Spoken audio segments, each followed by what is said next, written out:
new bag. Kung naaalala nyo, nag-travel ako together with Miss Ana Magkawas and owner ng Zion. Well, this is it. Another chapter is unfolding in my entrepreneurial journey at sana samahan nyo pa rin ako sa bagong chapter na to ng buhay ko. And now, I'm gonna be sharing with you what we've been working on behind the scenes.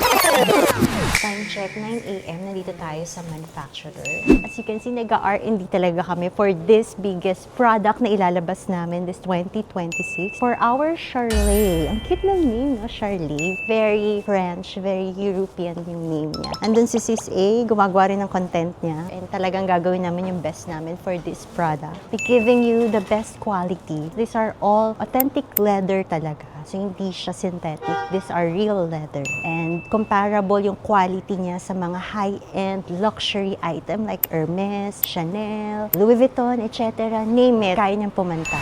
This is the showroom. Tapos mamaya papakita natin yung factory. Wow! Amoy leather. Ganda oh. We can create this kind pero high-end leather. This ano to, no? Different types of leather nila. Oo. So decide tayo. Yung first collection natin is the all kinds of bags. Tote bag, sling bag, handbag, tas body bag. Ito, Maganda eh. Togo. This one is Clemence ng Hermes. Larger grains, tapos ito, smaller grains. It's like Togo of Hermes. Amoy natin, real leather talaga. Wala siyang strong scent. Pag plastic kasi, baho. So, ayun yung fake. Pero merong Hermes na maamoy yung leather talaga eh. Yung barin niya. Actually, madidistinguish mo pag amoy plastic talaga eh. Iba eh, parang may amoy rugby na ewan.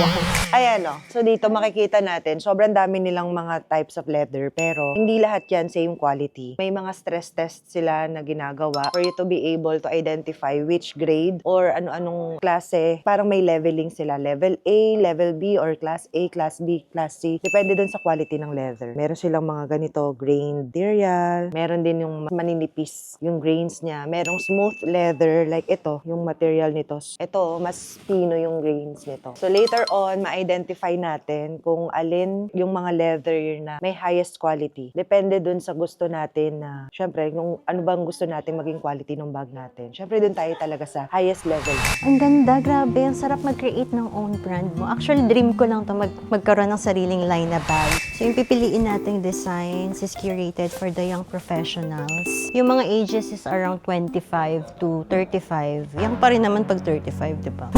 Gagawa tayo ng signature design natin na for Charlie lang talaga. Ang dami kasi.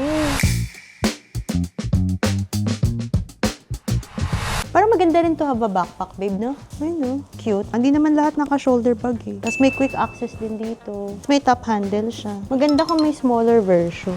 Maganda siguro meron din tayong laptop. Simple lang. Pero wala siyang long strap. Okay Hindi, lang. mas maganda meron na option.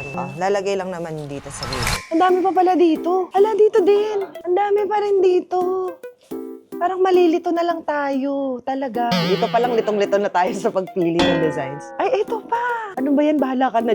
Napakadami. Actually, may naisip din ako, Mare. Kung halimbawa, nalilito tayo sa pag-decide ng style ng klase ng bag. What if pwede na natin gawin na i-divulge na natin na we will have this kind of project, this venture. And then, we let people choose kung ano yung mas gusto nila Na design? Para kasama Pwede sila yun. sa decision making, 'di ba? Parang yung journey natin, kasama sila. Part din sila talaga ng business or part sila nung buong product dev. Kasi kinonsider natin yung gusto nila eh. Pero when it comes to the leather quality, tayo na.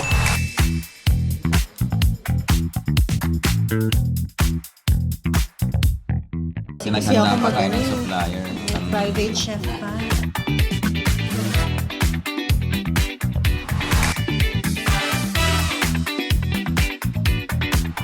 After finalizing the initial collection of our new product, so tomorrow naman, visit natin yung workshop, yung mismong factory nila, kung paano nila ginagawa yung mga products.